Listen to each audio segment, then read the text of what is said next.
Download aplikasi Tarbiyah Sunnah di handphone Anda. Tersedia di Google Play dan App Store. Bismillahirrahmanirrahim. Assalamualaikum warahmatullahi wabarakatuh. Alhamdulillah wassalatu wassalamu ala Rasulillah wa ala alihi wa ashabihi wa mawalah wa ba'd. Jamaah yang Allah muliakan, alhamdulillah kita berjumpa kembali untuk melanjutkan kajian kitab Mengenal Alam Para Malaikat yang Mulia. Kita sedang membahas beberapa jenis ibadah yang dilakukan oleh para malaikat. Salah satu di antara bentuk ibadah para malaikat adalah al-khauf wal khasyah. Khauf dan khasyah itu artinya takut. Sudah sering dijelaskan perbedaan khauf dan khasyah. Kalau khasyah takut karena ilmu.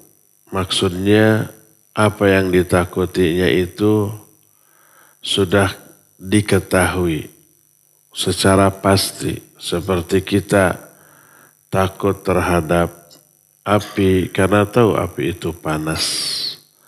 Takut kesetrum listrik karena kalau dipegang kabel ngurunyut kesetrum kita bisa mati. Makanya tidak berani alias takut. Takut terhadap singa karena tahu singa itu lebih kuat, lebih lincah dari kita dan suka makan kita. Suka makan daging termasuk kita. Kita takut. Kalau ketemu bisa diterkam kita. Itu khasyah. Adapun khauf bahasa kitanya khawatir. Maksudnya takut terhadap sesuatu tapi belum tahu pasti kejadian yang bakal kita alami dari hal yang kita takuti tersebut. Seperti umpamanya tengah malam kita takut sendirian lewat di tempat sepi. Apa yang kita takuti belum tentu, belum pasti. Mungkin ada begal di sana, mungkin ada rampok, mungkin ada jin jahat yang apabila kita lewat diganggu dan seterusnya. Mungkin saja tidak ada apa-apa.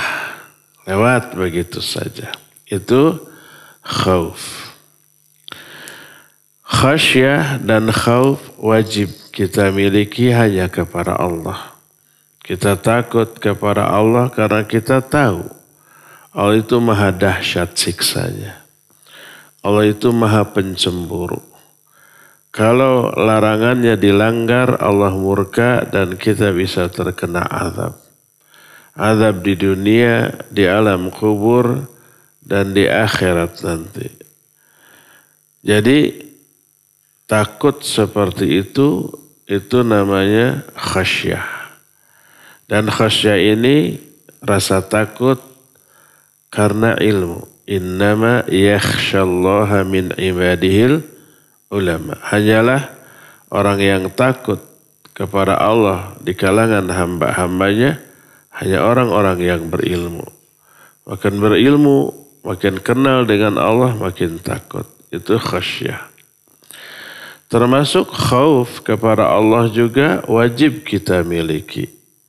Khaufnya rasa takut atau khawatir terhadap nasib kita, takdir-takdir yang buruk termasuk akhir hayat kita. Apakah kita matinya akan husnul khatimah atau su'ul khatimah kita tidak tahu. Sekarang kita berusaha ibadah, berusaha melakukan amal soleh, kebaikan, berusaha menjauhi semua yang Allah larang. Tapi apakah yakin bahwa kita istiqamah sampai akhir hayat? Belum tentu. Kita khawatir Allah cabut hidayah ini dari diri kita sehingga berhenti ibadah, kemudian berbelot menjadi ahli maksiat, kemudian mati dalam keadaan demikian. Khawatir kita begitu. Itu khauf. Karena belum pasti apakah kita husnul khatimah atau su'ul khatimah. Itu khauf.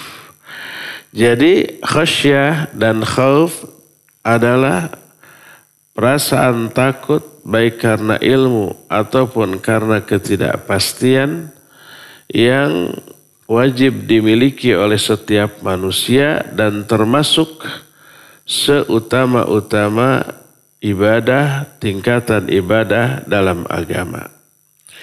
Berkata para ulama dalam masalah ini adalah khauf wal khasyah minal ibadatil qalbiyah inda bani Adam. Wa huma min afdali maqamatid din wa ajalliha. Khauf dan khasyah termasuk ibadah hati di kalangan manusia.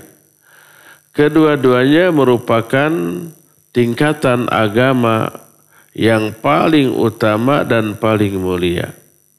Makanya Allah memerintahkan kita untuk takut kepadanya. Kata Allah, wa iyaya farhabun, dan hanya kepadakulah hendaklah kalian takut. Fala yakhshawun nas wakhshawni.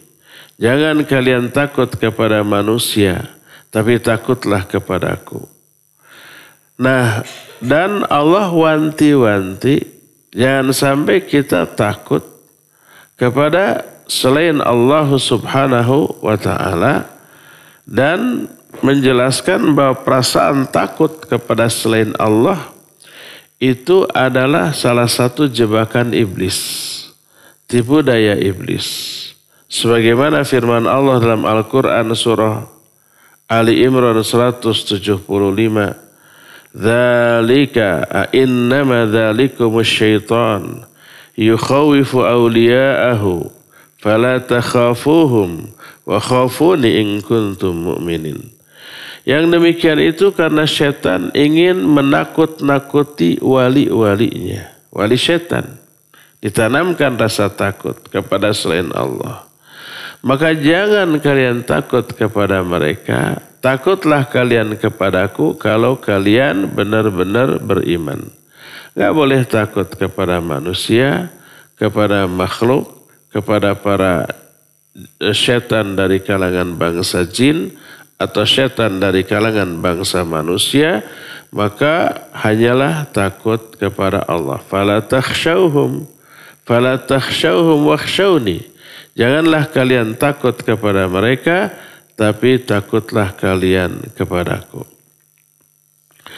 Allah pun memuji para nabi dan orang-orang yang soleh, karena mereka hanya takutnya kepada Allah dan tidak takut kepada siapapun. Dalam surah Al-Ahzab 39, Allah berfirman, alladzina yuballighuna risalatillah wa yakhshawnahu wa la yakhshawna ahadan illallah wa kafa billahi hasiba. Orang-orang yang menyampaikan risalah Allah di kalangan para nabi, para rasul dan para dai, para mubaligh, para ustadz, para kiai yang menyampaikan risalah Allah, wa yakhshawnahu, mereka hanya takutnya kepada Allah, wa la yakhshawna ahadan illallah, dan mereka tidak takut kepada siapapun kecuali hanya kepada Allah, dan cukuplah Allah sebagai penghisab. Surah Al-Mu'minun ayat 57 menyatakan, innal ladzina hum min khasyati rabbihim musyfiqun. Sesungguhnya orang-orang yang beriman, mereka saking takutnya kepada Allah, mereka tunduk kepada aturan-aturan Allah. Lalu Allah pun menerangkan yang takut kepada Allah di kalangan hambanya hanya para ulama, hanya orang-orang yang berilmu, karena ilmunya lah mereka takut. Innama yakhshallaha min ibadihil ulama. Nah, ini di kalangan manusia. Kalau manusia karena ilmunya tentang Allah dan syariatnya sangat takut kepada Allah, apalagi para malaikat. Malaikat lebih mengenal Allah daripada kita. Malaikat ilmunya jauh lebih tinggi dibanding kita tentang Allah dan syariatnya. Karena itulah maka malaikat jauh lebih merasa takut kepada Allah dibanding kita. Dan rasa takut para malaikat kepada Allah, Allah terangkan dalam banyak ayat. Di antara surah Al-Anbiya ayat 28. Allah berfirman, ya'lamu ma baina aydihim wa ma khalfahum wa la yashfa'una illa liman irtada wa hum min khasyatihi musyfiqun. Allah mengetahui apa yang ada di hadapan para malaikat dan apa yang ada di belakang mereka. Dan para malaikat tidak memberi syafaat kecuali hanya kepada orang-orang yang Allah ridhai, dan mereka saking takutnya kepada Allah, mereka ini tunduk. Dan para malaikat nggak berani sombong, takabur, walaupun malaikat makhluk yang terhebat dibanding makhluk-makhluk lainnya. Dibanding manusia, dibanding binatang, dibanding jin, dibanding makhluk lain, malaikat itu luar biasa. Ukuran tubuh mereka super besar. Kekuatan mereka dahsyat luar biasa. Yang ngurus makhluk-makhluk Allah yang besar, bagaimana matahari, bulan, bintang, planet-planet beredar pada orbitnya dengan kecepatan dan jarak tertentu. Siapa yang ngatur? Para malaikat. Diberi kemampuan oleh Allah untuk mengatur itu. Bukan Allah yang ngatur. Iya, begitulah cara Allah mengatur alam jagat raya ini.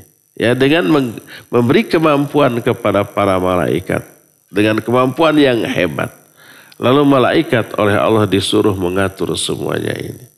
Ada yang menjaga gunung. Gunung itu kalau mau oleh para malaikat diangkat oleh satu malaikat saja, lalu ditimpakan kepada manusia, sangat-sangat mudah. Ketika Nabi SAW berdarah-darah, dilempar, dipukul oleh orang-orang kafir yang didakwahinya, datang malaikat penjaga gunung. Allah mengutus aku kepada engkau untuk melaksanakan apa saja yang engkau perintahkan kepadaku. Kalau engkau memerintahkan kepadaku untuk mengangkat 2 gunung, aku timpakan kepada mereka, niscaya aku akan lakukan. Hanya 1 malaikat. 2 gunung bisa diangkat. Ya. Jadi kekuatan mereka dahsyat, luar biasa.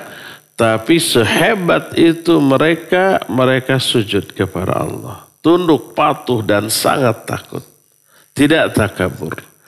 Allah terangkan dalam Al-Quran surah An-Nahl 49.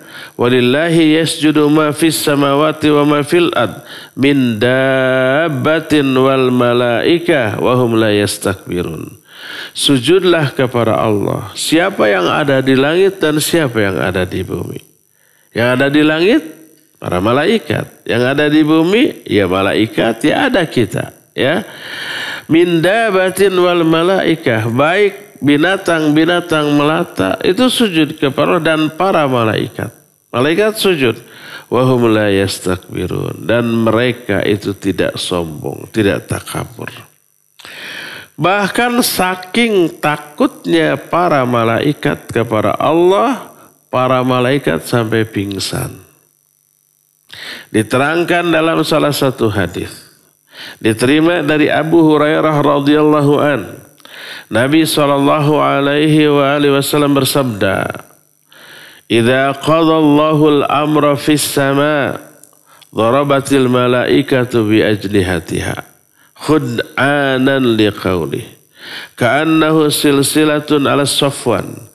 فَإِذَا فُزِعَ عَنْ قُلُوبِهِمْ قَالُوا مَاذَا قَالَ رَبُّكُمْ قَالُوا لِلَّذِي قَالُوا الْحَقُّ وَهُوَ الْعَلِيُّ الْكَبِيرُ فَيَسْمَعُهَا مُسْتَرِقُ السَّمْعِ وَمُسْتَرِقُ السَّمْعِ هَكَذَا بَعْضُهَا فَوْقَ بَعْضٍ وَوَصَّفَ سُفْيَانُ بِكَفِّهِ فَحَرَفَهَا وَبَدَّدَ بَيْنَ أَصَابِعِهِ فَيَسْمَعُهُ الْكَلِمَةَ فيلقيها إلى من تحته ثم يلقيها الآخر إلى من تحته حتى يلقيها على لسان الساحر أو الكاهن فربما أدرك الشهاب قبل أن يلقيها Wa rubbama alqaha qabla ayudrikahu fayakdzibu ma'aha mi'ata kadzbah fayuqal alaysa qad qala yawm kadza wa kadza fayusaddaqu bitilkal kalimah allati sami'a minas sama'. Kata Nabi sallallahu alaihi wasallam, apabila Allah telah menetapkan satu urusan di langit, maknanya Allah mau mentakdirkan sebuah kejadian untuk hari esok. Allah tetapkan di langit. Dan Allah berfirman, memberitahukan ini kepada malaikat terdekat. Malaikat terdekat, malaikat pemikul arsy. Dan beberapa malaikat dan banyak malaikat di sekitar arsy. Maka para malaikat menghentak-hentakan sayap-sayap mereka karena tunduk kepada firman Allah seolah-olah rantai besi yang jatuh di atas batu yang keras. Kebayang nggak rantai besi jatuh ke atas batu yang keras, suaranya gemerincing. Seperti itu, lalu mereka jatuh pingsan. Para malaikat tuh. Saking apa? Takutnya kepada Allah. Kenapa takut ketika Allah berfirman? Nanti di hadis berikutnya diterangkan. Karena khawatir firman Allah tersebut berkaitan dengan instruksi tentang kiamat. Takut para malaikat. Sampai pingsan, sampai tidak mendengar apa yang Allah firmankan. Saking pingsannya. Dan ketika mereka siuman, masih diliputi rasa takut. Lalu Allah hilangkan rasa takut itu dari hati-hati mereka. Hatta idza fuzzi'a an qulubihim. Ketika Allah hilangkan rasa takut dari hati-hati mereka, qalu, mereka bertanya, madza qala rabbukum? Apa yang tadi dikatakan oleh Allah? Dijawab oleh malaikat yang memikul arsy. Kalau malaikat pemikul arsy tidak pingsan. Kata mereka, qalu al-haqq wa huwal aliyul kabir. Yang Allah katakan adalah kebenaran. Yang pasti terjadi di esok hari. Dan dia maha tinggi dan maha besar. Lalu dikatakan ketetapan Allah tadi yang akan terjadi besok itu apa? Terus dari malaikat di sekitar pemikul arsy disampaikan ke malaikat yang ada di sekeliling arsy. Ditanya oleh malaikat yang ada di langit ke-7, disampaikan ke malaikat yang ada di langit ke-6, ke-5, terus sampai langit terdekat, langit yang pertama ini, maka didengarlah oleh setan pencuri dengar. Setan pencuri dengar di kalangan bangsa jin itu bisa menyentuh langit. Sebagaimana Al-Quran surah Jin menyatakan wa kunna lamasna sama. Kami bisa menyentuh langit. Sampai dikatakan wa anna kunna maqaida lisam. Kami punya pos-pos tempat mencuri dengar berita dari langit. Ada pos-pos yang ditempati oleh para jin untuk mendengar berita dari langit. Berita yang diperbincangkan, diobrolkan oleh para malaikat di langit. Apa yang akan terjadi besok? Sebagai ketetapan Allah, didengar, dicuri dengar oleh bangsa jin.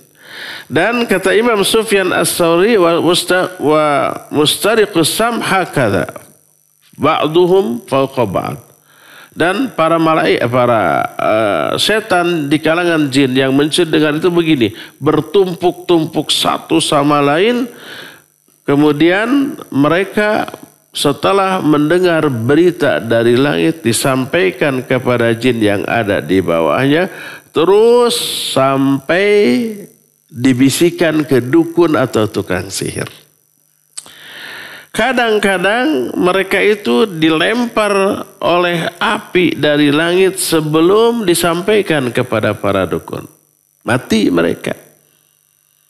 Walaqad zayyana as-samaa'a ad-dunya bimasabiha wa ja'alnaha rujuman lisyayatin. Kami telah hiasi langit itu dengan bintang-bintang. Dan kami telah menjadikan bintang itu sebagai alat pelempar setan.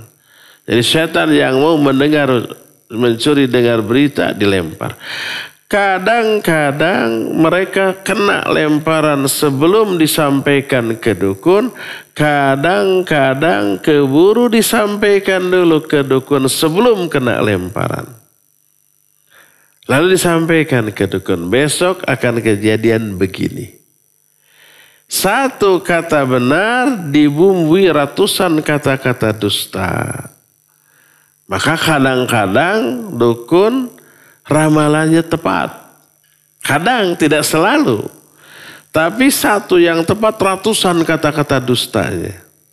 Umpamanya nih, salah satu ketetapan Allah teh, besok si fulan akan dapat rizki 100 juta umpamanya. Jalannya begini. Disampaikan oleh Allah kepada para malaikat, dicuri dengar oleh dukun, oleh para jin. Disampaikan ke dukun sebelum terkena lemparan. Besok si fulan akan dapat uang 100 juta.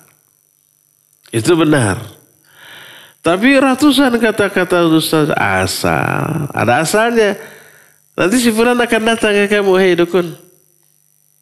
Nanti kalau dia datang, bertanya tentang bagaimana cara dapat rezeki, nih syaratnya. Begini. Syarat-syarat itu bohong. Maka setan kemudian datang ke orang tersebut. Membisikkan, kalau kamu mau rezeki, besok coba datang ke dukun anu.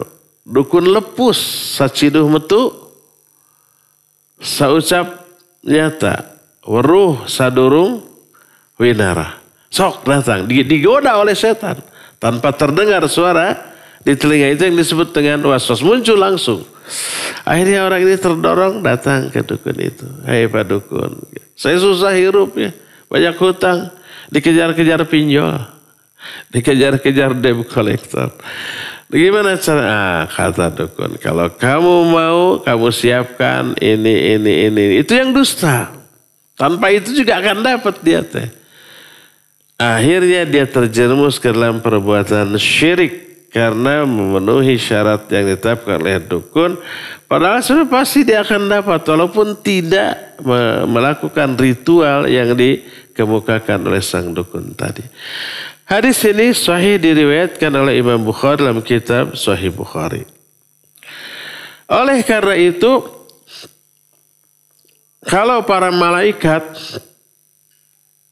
takut kepada Allah sampai pingsan, Allah membantah, mengingkari orang-orang yang berdoa kepada para malaikat. Apalagi kepada selain malaikat. Gak boleh berdoa, ibadah kepada para malaikat. Sekalipun malaikat itu hebatnya luar biasa. Boleh dikatakan makhluk terhebat. Allah berfirman dalam Al-Quran surah Saba ayat 22 sampai 23. Qul ud'ul ladzina za'amtum min dunillah la yamlikuna mithqala dzarratin fis samawati wala fil ard wa ma lahum fihima min syirkin wa ma lahum minhum min dhahirin wa la tanfa'u syafa'atu indahu illa liman adhina lah hatta idza fuzzi'a an qulubihim qalu madza qala rabbukum qalul haqq wa huwal aliyyul kabir. Katakanlah oleh Muhammad, silakan kalian berdoa kepada sesembahan-sesembahan yang kalian sembah selain Allah. Tapi ingat, mereka tidak memiliki kemampuan walaupun untuk sekecil debu, baik di langit ataupun di bumi. Dan mereka tidak memiliki andil di dalam penciptaan langit dan bumi dan pengurusan langit dan bumi. Berhala atau jin yang mereka sembah gak punya andil dalam memelihara alam jagat raya, apalagi menciptakannya. Wa malahu minhum min dhahir, tak ada satu pun dari mereka yang menolong, membantu dalam penciptaan dan pengurusan alam jagat raya ini. Maka tak ada manfaatnya syafaat di sisi Allah kecuali bagi yang diizinkan oleh Allah. Sehingga apabila Allah menghilangkan rasa takut dari hati para malaikat setelah pingsan, para malaikat yang pingsan tadi bertanya, apa tadi yang dikatakan oleh Allah? Dijawab oleh malaikat lain yang tidak pingsan, yang dikatakan oleh Allah adalah kebenaran. Dan dia maha tinggi dan maha besar. Ketika menerangkan kenapa orang-orang musyrik dan apa tujuan orang musyrik menyembah berhala. Sudah dikatakan berhala yang disembah itu patung orang-orang soleh. Lata, Uzza, Manat, Hubal itu orang-orang soleh dari zaman dahulu kemudian dibikin patungnya. Awalnya tidak disembah, lama-lama disembah. Apa alasannya? Ma na'buduhum illa liqarribuna ilallahi zulfa.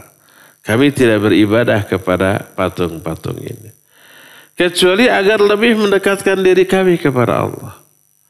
Haulai syufa'una indallah. Mereka itu akan memberi syafaat bagi kami di sisi Allah. Karena mereka orang-orang soleh. Kalau patungnya disembah akan ngasih syafaat kepada kami. Di sisi Allah pada hari kiamat. Itu kan alasannya.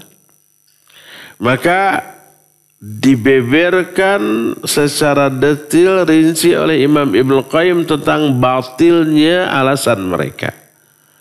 Berkata Imam Ibnu Qayyim, وَقَدْ قَطَّعَ اللَّهُ الْأَسْبَابَ الَّتِي يَتَعَلَّقُ بِهَا الْمُشْرِكُونَ جَمِيعُهَا قَطْعًا يَعْلَمُ مَنْ تَأَمَّلَهُ وَعَرَّفَهُ أَنَّ مَنِ اتَّخَذَ مِنْ دُونِ اللَّهِ وَلِيًّا فَمِثْلُهُ كَمِثْلِ الْعَنْكَبُوتِ اتَّخَذَ بَيْتًا وَإِنَّ أَهْوَنَ الْبُيُوتِ لَبَيْتُ الْعَنْكَبُوتِ فَالْمُشْرِكُ إِنَّمَا يَتَّخِذُ مَعْبُودَهُ لِمَا يُحْصَلُ لَهُ بِهِ مِنَ النَّفْعِ وَالنَّفْعُ لَا يَكُونُ إِلَّا مِمَّنْ يَكُونُ فِيهِ خَصْلَةٌ مِنْ هَذِهِ الْأَرْبَعِ. Imam Ibnu Qayyim menyatakan Allah telah memutuskan sebab yang berkaitan dengan seluruh ibadah orang-orang musyrik. Ini pasti diketahui oleh setiap orang yang mengenal hal ini. Bahwa orang yang menjadikan sesembahan selain Allah, taubahnya seperti laba-laba yang membikin sarang. Dan ingat, selemah-lemah sarang adalah sarang laba-laba. Lemah, satu benang dari sarang laba-laba digoyang, semua goyang. Dan sangat mudah putus.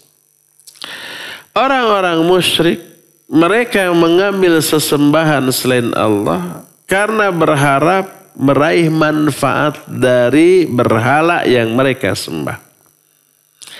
Padahal nih, manfaat itu tidak bisa diraih kecuali dari 4 pihak.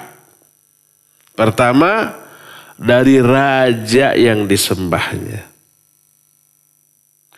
Kedua, kalau bukan dari raja, dari sekutu raja. Ada raja punya sekutu kerajaan lain, bersekutu teh, bersahabat sokong bahasa Sunda namanya. Kalau enggak langsung bisa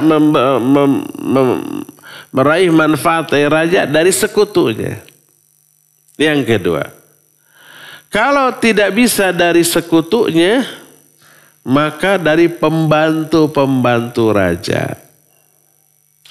Kalau tidak bisa meraih manfaat dari pembantu raja, maka dari orang terdekat. Bukan pembantu tapi terdekat. Dari 4 itulah. Pertama dari raja, kedua dari sekutunya, ketiga dari menteri-menterinya, keempat dari orang terdekat raja. Ini 4. Baru bisa memetik manfaat dari kekuasaan raja. Nah, keempat ini tidak dimiliki oleh Allah Subhanahu wa ta'ala. Allah tidak punya sekutu.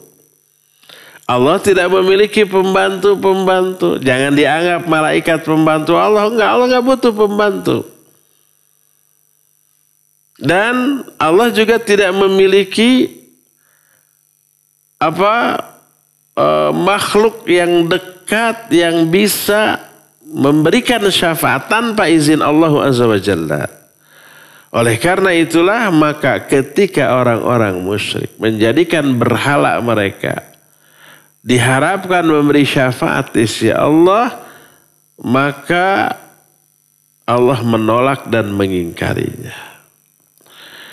Ketika menjelaskan ayat tadi berkata Syekh Sulaiman bin Abdullah, kata beliau, fi hadhil ayah bayanun li halil malaikatil ladzina hum aqwa wa a'zam man ubida min dunillah. Fa idza kana hadha haluhum Allah ta'ala wa haibatuhum minhu wa khasyatuhum lahu fa kaifa yad'uhum ahadun min dunillah. Ayat ini menjelaskan tentang keadaan malaikat. Para malaikat boleh dikatakan makhluk yang disembah oleh manusia selain Allah yang paling kuat. Karena ada yang menyembah malaikat juga. Makhluk yang terkuat yang disembah oleh manusia adalah malaikat. Manusia banyak menyembah makhluk. Ada patung, ada batu, ada pohon, ada jin, ada bintang, bulan, semua disembah.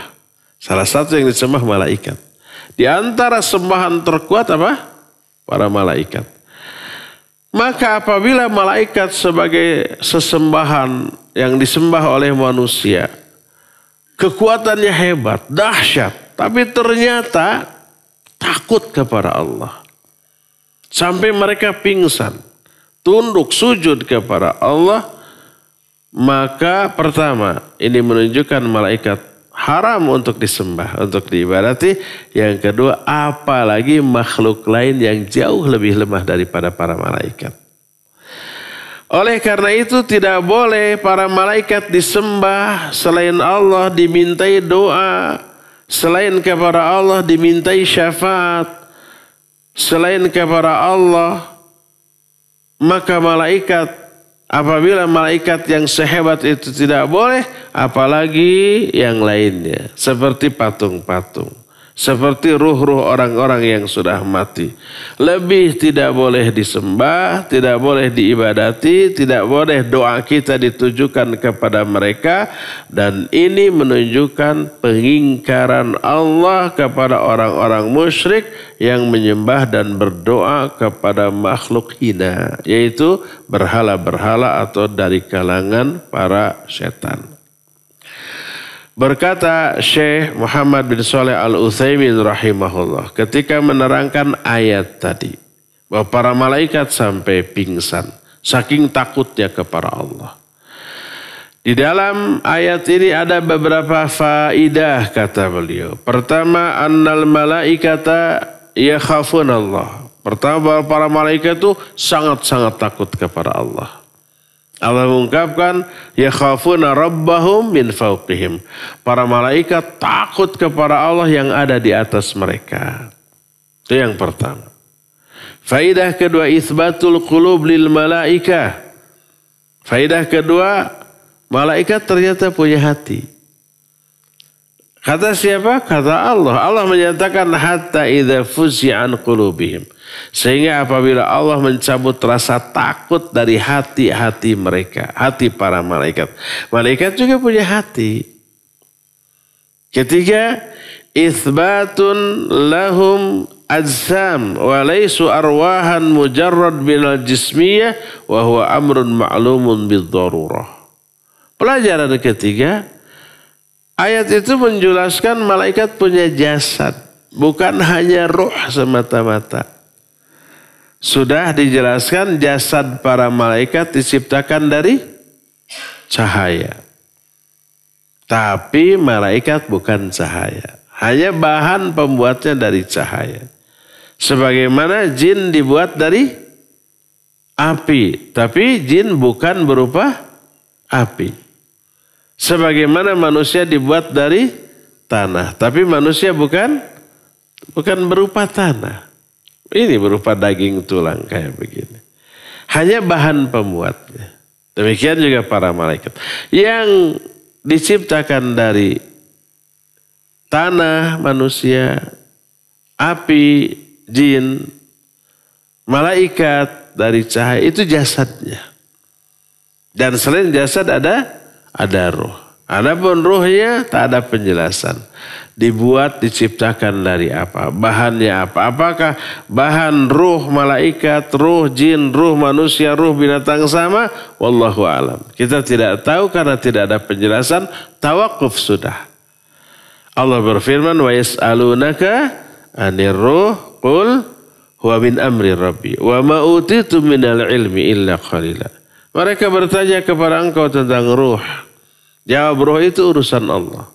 Kalian tidak diberi ilmu tentang ruh kecuali hanya sedikit saja. Sudah hanya sampai di sana. Ya.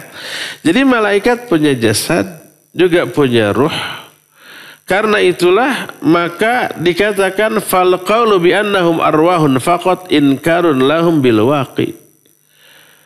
Ucapan yang menyatakan bahwa para malaikat hanya ruh saja ini merupakan pengingkaran terhadap realita. Ini ucapan yang batil. Walaupun malaikat tidak makan, tidak minum, tidak tidur, tidak istirahat. Kenapa? Karena beda keadaan jasadnya, badannya. Kita mah karena badannya terbuat dari tanah, terus bentuknya kayak begini, terus banyak rongga di dalamnya, ya butuh udara, butuh oksigen, butuh makan, butuh minum, butuh istirahat, butuh tidur gitu. Karena lemahnya tubuh kita. Adapun malaikat yang terbuat dari cahaya, berbeda struktur tubuhnya, anatomi tubuhnya. Mereka itu tidak punya rongga di dalamnya. Kalau kita ada rongga. Rongganya apa? Macam-macam. Pembuluh darah ada rongganya, ada darahnya gitu. Macam-macam. Dan karena itulah makanan, minuman, udara bisa masuk ke dalam tubuh kita. Malaikat gak berongga. Karena itu gak butuh makan. Makan masuk ke mana? Gak ada. Gak ada apa namanya? Saluran masuknya gak ada. Makanya tidak butuh makan, tidak butuh minum, tidak butuh tidur karena tidak pernah ngantuk, tidak butuh istirahat karena tidak pernah capek. Makan minumnya mereka itu tasbih. Makanya dikatakan yusabbihuna al-laila wan nahar la yafturun. Mereka selalu bertasbih siang dan malam tanpa pernah lelah, tanpa pernah jemu, capek ataupun yang sejenisnya. Nah, di dalam ayat tadi terkandung dalil bahwa setiap detik siang dan malam para malaikat selalu bertasbih, tak ada waktu sedetik pun berlalu tanpa tasbih. Karena itulah diungkapkan yusabbihuna al-laila wan nahar tanpa huruf dzarfiyah fi. Tanpa dikatakan yusabbihuna fil laili wa fin nahari. Tidak. Fi-nya dibuang. Yusabbihul laila wan nahar. Artinya sepanjang siang, sepanjang malam, setiap detik. Kalau kita pakai fi. Di pagi hari kita tasbih. Di siang, sore hari kita tasbih. Tapi tidak selamanya tasbih. Karena aktivitas kita bukan hanya tasbih. Kita tidur tidak tasbih, kita makan tidak tasbih, kita melakukan aktivitas yang lain tidak tasbih. Ada saat-saatnya. Makanya pakai fi. Kalau malaikat tidak. Maknanya adalah tasbih mereka selalu.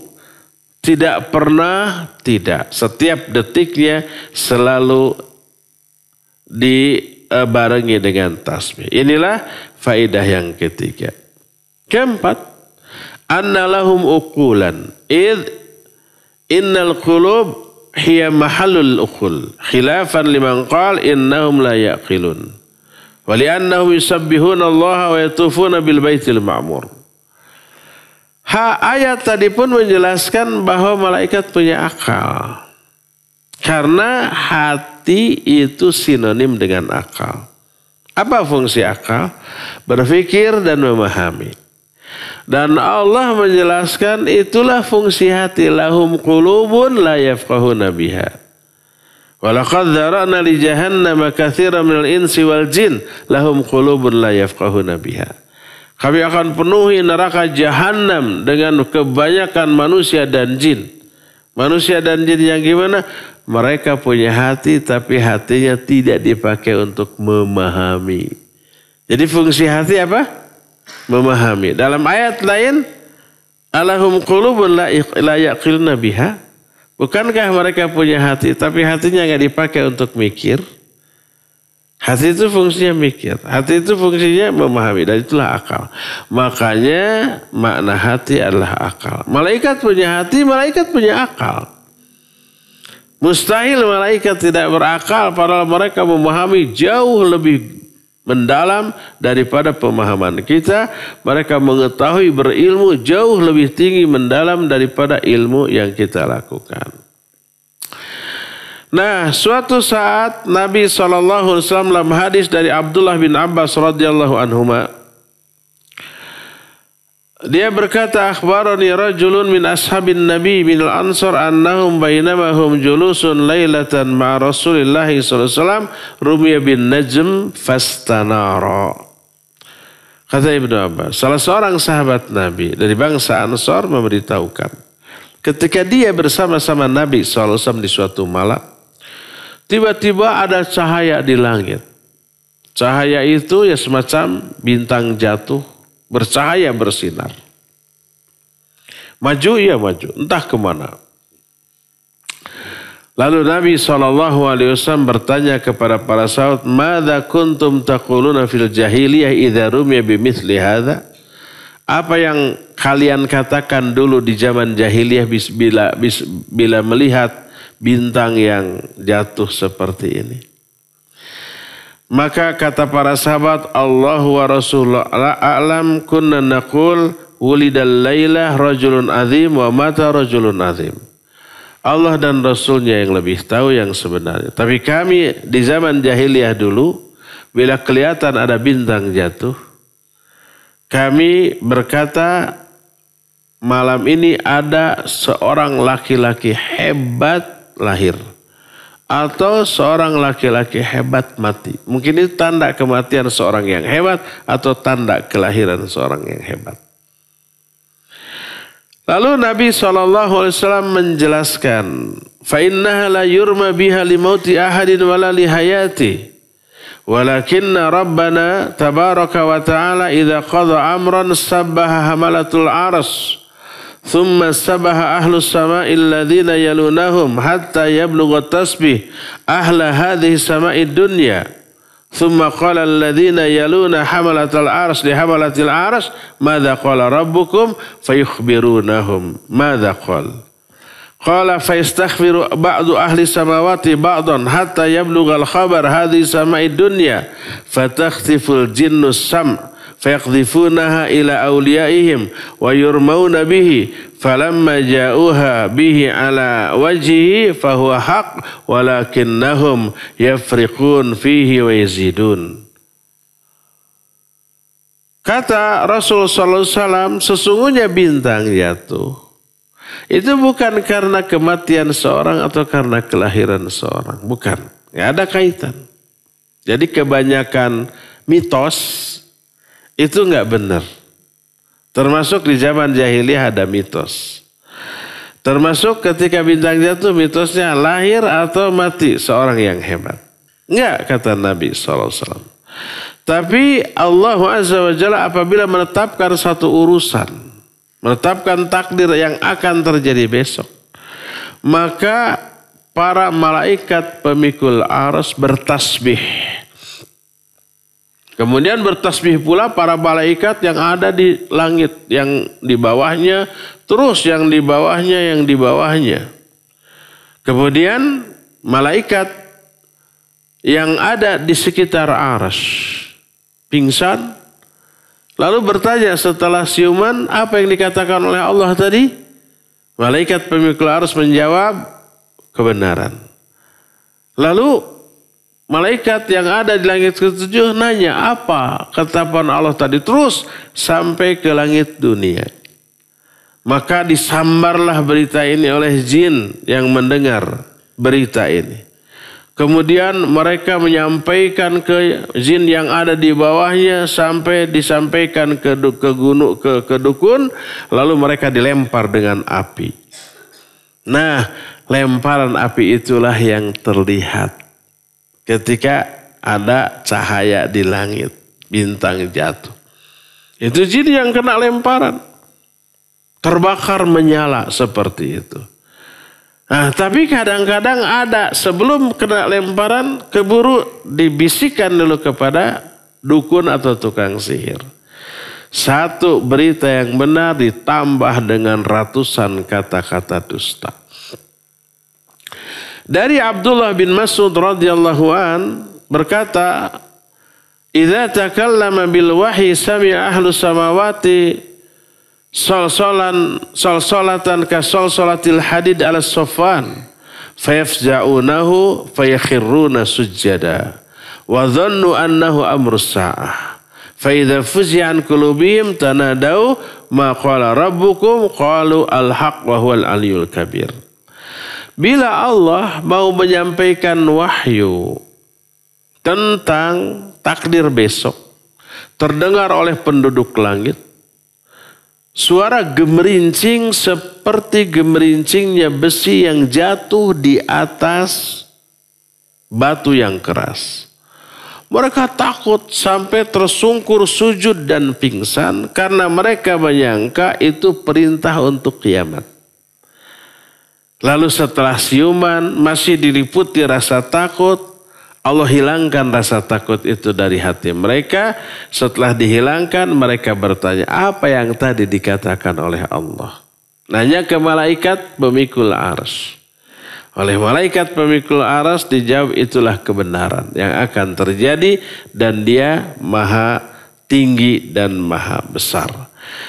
Jadi semua penjelasan tadi menerangkan hebatnya rasa takut malaikat kepada Allah. Saking takutnya mereka gemetar sampai pingsan. Ya, apabila malaikat makhluk terhebat yang pernah ada setakut itu kepada Allah, apalagi kita. Jadi selayaknya kita pun merasa takut kepada Allah Azza wa Jalla. Ya, inilah salah satu di antara ibadah para malaikat, yaitu takut kepada Allah, baik dengan takut khauf ataupun dengan khasyah.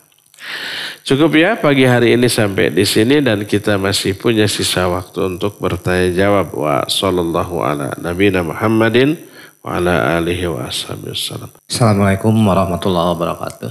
Waalaikumsalam warahmatullahi wabarakatuh. Ini Ustadz, kalau dulu ya masih kecil, seusia SD lah. Anak menerima keterangan bahwa malaikat itu hanya ada 10 gitu. 10 malaikat. Ya mungkin sekarang juga beranggapan bahwa malaikat itu jumlahnya, ada yang beranggapan bahwa malaikat itu jumlahnya 10. Di antaranya yaitu yang sering kita terima yaitu ada nama malaikat Jibril, penyampai wahyu, terus Mikail, ya sampai-sampai itu ada 10 nama malaikat. Kalau dilihat dari ini mungkin malaikat itu hanya 10 gitu ya. Tapi kenyataannya dengan ini adalah banyak gitu. Terus kenapa itu hanya kan 10 nama yang wajib diketahui oleh kita. Dan apa betul juga ini ada satu ini lagi, malaikat maut itu ya, yang namanya Israil kalau nggak salah ya. Israil, apakah itu ada dasarnya gitu. Itu kemarin saya menerima keterangan bahwa itu tidak ada dasarnya, malaikat maut namanya Israil. Terima kasih. Wassalamualaikum warahmatullahi wabarakatuh. Iya. Waalaikumsalam warahmatullahi wabarakatuh. Iya. Ya, apa yang diungkapkan oleh Kang Dadan sama dengan yang saya alami ketika kecil. Dilagukeunnya jeung urang teh wajib nganyahokeun malaikat nu 10 kedah terang hiji-hijina. Terus Jibril, Mikail, Israfil. Terus para nabi ayat 25. Nah, pertama itu disebut yang wajib diketahui. Diungkapkannya yang wajib diketahui. Berdasarkan ijtihad orang yang mengarang lagu ini. Gak tahu siapa yang mengarangnya. Ya. Adapun yang lain selain yang 10 banyak tapi tidak wajib diketahui. Dan jumlah malaikat tidak ada yang tahu. Saking banyaknya. Hanya Allah yang tahu. Wala ya'lamu junuda rabbika illahu. Tidak ada yang tahu jumlah tentara Allah dari kalangan para malaikat kecuali Allah. Saking banyaknya, ya. Itu yang pertama. Jadi mungkin maknanya yang wajib diketahui. Adapun selain yang 10 ini tidak wajib, cuma sunnah untuk diketahui.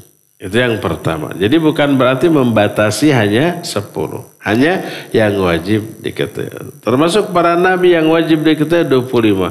Selain 25 banyak para nabi itu sampai lebih dari 100.000 para nabi. Tapi yang lainnya tidak wajib untuk diketahui. Itu yang pertama. Kedua, pernyataan yang wajib diketahui mungkin ya wallahu a'lam. Ini maksudnya yang bukan wajib secara syar'i, tapi minimal anak-anak kaum muslimin harus tahu minimalnya 10 malaikat. Minimalnya. Bukan wajib secara syar'i. Kalau wajib secara syar'i, berarti kalau tidak, dosa kan gitu. Ini mah tidak. Tidak ada dalil yang menyatakan ini wajib diketahui. Bahkan ada beberapa malaikat di luar yang 10 ini, tapi disebut dalam Al-Quranul Karim. Seperti malaikat Zabaniyah. Ya, sanad'uz Zabaniyah. Kalla la tuti'hu wasjud waqtarib. Dalam surah Al-Alaq. Ya. Sanad'uz Zabaniyah, kami akan panggil malaikat Zabaniyah. Zabaniyah itu para malaikat yang ditugaskan di neraka untuk mengazab. Nah, ada malaikat Zabaniyah yang diterangkan oleh Allah dalam Al-Quran. Wajib diketahui, ini Al-Quran. Wajib diketahui. Ada lagi malaikat namanya malaikat hafadhah. Oleh Allah dijelaskan dalam Al-Quran. Ya, lahu mu'aqibatun min baini yadayhi wa min khalfi yahfadhuna min amrillah. Bagi manusia ada malaikat penjaga di depan dan di belakang yang menjaga orang itu atas perintah Allah. Namanya malaikat hafadhah. Disebut dalam Al-Quran. Tapi di dalam 10 malaikat itu kan tidak ada Jibril, Mikail, Israfil, Israel, terus Munkar, Nakir, Raqib, Atid, Malik, Ridwan. Gitu kan? Nah, jadi hanya itu. Padahal dalam Al-Quran ada malaikat lain yang disebut. Tadi Zabaniyah, malaikat mu'aqibat, malaikat hafadhah itu, dan malaikat rahmat dijerangkan dalam banyak ayat dan hadis, tidak disebut dalam 10 ini.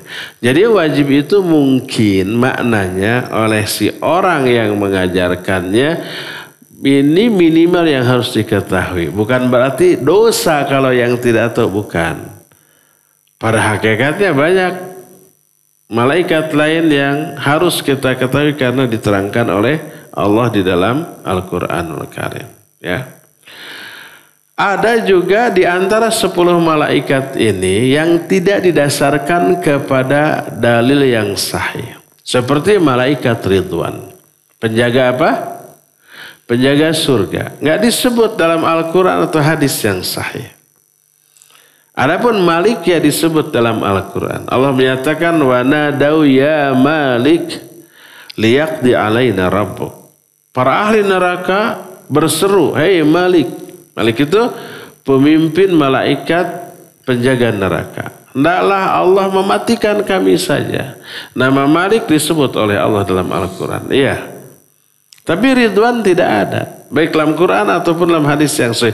Ada dalam hadis yang dhaif diriwayatkan oleh Imam Ibnu Jarir At-Tabari dalam kitab tafsir. Tapi sanadnya dhaif. Nah, termasuk Al-Israel sama sekali tidak ada dalam hadis. Tapi ada dalam riwayat Israiliyat. Makanya kemarin sudah kita terangkan, Israel itu la aslallahu. Malaikat pencabut nyawa oleh Al-Quran, oleh hadis disebut dengan sebutan malakul maut. Bukan Israel. Allah berfirman, Qul yatawaffakum malakul mautil ladzi wukila bikum. Ini surah As-Sajdah. Kata Allah, katakan olehmu akan mewafatkan kalian malakul maut yang memang ditugaskan untuk itu. Juga dalam hadis yang diterima dari Al-Barra bin Azib, ketika orang akan mati, thumma yaji'uhu malakul maut alaihi salam hatta yajlisa inda ra'sih. Lalu datanglah malakul maut alaihi salam sampai dia duduk di samping kepala orang yang akan mati ini. Nah, Israel tidak ada dalam ayat, tidak ada dalam hadis yang sahih, apalagi yang termasuk yang dhaif, yang ada dalam riwayat Israiliyat, yang la aslalahu, tidak ada asal, ya. Tapi karena ini memang menyebar zaman baheula, waktu kita kecil, apalagi zaman orang-orang tua kita tahun 60, tahun 50, ya. Teknologi belum menyebar, belum ada listrik. Terus kitab juga sangat-sangat terbatas. Dulu disebutnya kitab apa? Kitab kuning. Sekarang semua kitab kuning sudah berubah jadi putih. Kenapa disebut kitab kuning? Memang kertasnya kuning. Warna kertasnya kuning. Ya. Dan itu membantu ketika maghrib di cemporan. Di cemporan itu apa? Pakai cempor, pakai damar. Aina mual aya damar sempornya. Kena cahaya, kertas warna kuning tersebut memantulkan cahaya itu jadi jelas. Terlihat gamblang, ya. Maka semua kitab saat itu warnanya kuning. Disebutlah kitab kuning. Sekarang semua kitab kuning sudah dicetak bagus jadi warna putih. Karena cahaya lampu gitu ya, sudah terang benderang di semuanya. Tidak ada lagi kitab kuning. Mungkin masih ada di pondok-pondok tradisional, masih ada warna kuning gitu ya. Nah, itu dulu begitu dan sangat terbatas. Kitab-kitab belum datang dalam jumlah yang banyak, hanya terbatas. Sehingga tidak bisa memilah mana pendapat yang dasarkan pada ayat, pada hadis sahih, hadis dhaif ataupun yang tidak ada dasarnya. Pokoknya yang masuk dalam kitab kita terima. Adapun sekarang dengan sains, dengan teknologi, di HP saja ada jutaan kitab yang bisa kita akses, yang bisa kita buka. Kalau dulu memeriksa hadis itu, satu hadis itu harus buka puluhan ratusan kitab. Sekarang memeriksa hadis itu, walaupun tidak paham ilmu hadis, cukup cari hadis itu tak sahih atau tidak, muncul penjelasan. Di HP, di laptop, di gadget seperti itu gampang sekarang ya. Nah, oleh karena itulah maka zaman baheula kita atau para orang tua kita zaman baheula, informasi yang sampai kepada mereka belum selengkap sekarang. Sehingga tak tahu apakah ini ada dalilnya atau tidak, ada dasarnya atau tidak. Sekarang baru diketemukan bahwa nama Ridwan tidak ada dasarnya. Nama Israel tidak ada juga dasarnya ya.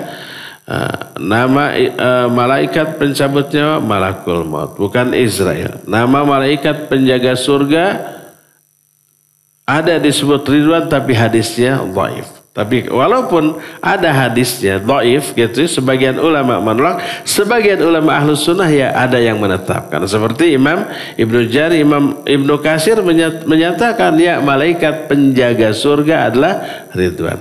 Seperti malaikat peniup sangkakala. Tidak ada keterangan bahwa itu adalah Israfil, tidak ada baik dalam ayat ataupun hadis yang sahih. Cuma ada hadis dhaif riwayat Imam Ibnu Jarir, makanya sebagian ulama ada yang menyatakan peniup sangkakala adalah Israfil. Sebagian ulama lain menolak. Tidak, karena tidak adanya keterangan. Tapi ada malaikat Israfil diterangkan dalam hadis yang sahih. Ada malaikat peniup sangkakala disebutkan dalam ayat. Tapi tidak ada yang menerangkan bahwa malaikat peniup sangkakala itu Israfil yang didasarkan pada hadis yang sahih. Ada hadisnya tapi dhaif, tapi sebagian ulama Ahlus Sunnah seperti Syekh Al-Utsaimin menyatakan ya malaikat peniup sangkakala adalah Israfil. Walhasil ini masalah yang diikhtilafkan oleh para ulama. Tapi tentang Israel sama sekali tidak ada keterangan kecuali dari riwayat Israiliyat. Wallahu a'lam. Ibu-ibu di belakang ada. Muzain di studio, mangga. Ya Ustaz, ada pertanyaan dari Pak Uus di Tasikmalaya. Pak Ustaz, apabila seseorang sholat memakai jersey atau kaos sepak bola yang tanpa dia sadari bergambar salib, biasanya ke luar negeri, itu bagaimana sholatnya? Iya, jazakallahu khairan. Salat itu Allah perintahkan memakai pakaian terbaik. Jangan yang asal-asalan. Allah berfirman, "Khudhu zinatakum inda kulli masjidin." Ambil perhiasan-perhiasan kalian setiap kali kalian ke masjid. Maksud mengambil perhiasan bukan pakai gelang, cincin, kalung, bukan. Tapi maksudnya adalah pakaian. Karena pakaian perhiasan. Ya bani Adam qad anzalna alaikum libasa yuwari sawatikum warisha. Hai orang-orang, hai bani Adam. Kami telah turunkan bagimu pakaian sebagai penutup aurat dan sebagai perhiasan. Makanya orang yang jelek dengan pakaian yang bagus agak sedikit kasep gitu ya. Rada. Yang kasep tambah kasep. Yang gelis tambah gelis dengan pakaian. Itu perhiasan. Khudhu zinatakum. Maknanya ambil pakaian kalian terbaik. Inda kulli masjidin, setiap kali kamu mau masuk masjid. Maksudnya setiap kali kamu sholat. Walaupun tidak di masjid. Sholatnya di rumah karena hujan. Pakai pakaian terbaik. Karena akan menghadap Allah Azza wa Jalla. Ya. Gak boleh seadanya. Yang butut, yang belel, yang lusuh, yang compang-camping, termasuk yang bergambar. Apalagi gambar salib. Nah, sekarang orang, anak-anak muda, saking mengidolakan klub sepak bola tertentu. Tanpa disadari, logo dari klub tersebut ada gambar salibnya. Rata-rata klub sepak bola di Eropa, lambangnya ada salibnya. Saya nggak hafal nama-nama klub yang memakai itu. Nah, tanpa disadari mereka pakai kaos itu lalu sholat. Apa yang terjadi? Sah tidak sholatnya? Sholatnya sah. Tapi makruh karena memakai pakaian bergambar. Terlebih gambarnya gambar salib tanpa disadari. Ya. Apa musyrik apa tidak? Kalau tidak mengandung unsur pengagungan dan pengakuan terhadap salib, hanya ya orang cuek, mau ada salib mau tidak terserah, tidak sampai kepada taraf murtad atau syirik, tidak. Tapi ya dia memakai pakaian bergambar ketika sholat makruh. Sholatnya sah, sholatnya sah. Kemarin kita sudah jelaskan, ya. Kata Allah Subhanahu wa ta'ala, hambaku telah mendustakan aku dan mencela aku. Terus Allah menjelaskan, adapun hambaku mendustakan aku, mereka menyatakan bahwa mereka tidak akan dibangkitkan. Para Allah menyatakan mereka akan dibangkitkan. Dianggap bohong, tuh berarti mendustakan Allah. Adapun mereka mencela aku, mereka berkata bahwa aku punya anak. Padahal aku tidak beranak dan tidak diperanakan dan tidak ada yang menyamai. Jadi menganggap Allah punya anak, itu mencela Allah. Makanya pas kalau umpamanya ada perayaan mengagungkan orang biasa, tapi dianggap anak Allah, oleh kita dikasih selamat. Itu sama dengan ikut mencela Allah. Selamat ya, itu artinya selamat mencela Allah, diselamatin sama kita. Ikut dosa, besar dosanya. Ini menyangkut tauhid loh. Bukan sekedar toleransi. Toleransi itu maknanya tidak mengganggu, membiarkan. Tapi mengucapkan selamat, mangga wilujeng menyembah berhala. Nggak boleh. Selamat sujud kepada patung, tidak boleh. Selamat ya Tuhan Anda telah mati. Nggak boleh gitu. Selamat Tuhan Anda telah lahir. Nggak boleh seperti itu. Ya. Karena itu sama dengan mencela Allah Subhanahu wa Ta'ala. Ya. Cukup ya sampai di sini saja. Insyaallah kita lanjut di hari Senin yang akan datang. Subhanakallahu bihamdik. Asyhadu an la ilaha illa anta astaghfiruka wa atubu ilaik. Walhamdulillahi rabbil alamin. Wassalamualaikum warahmatullahi wabarakatuh.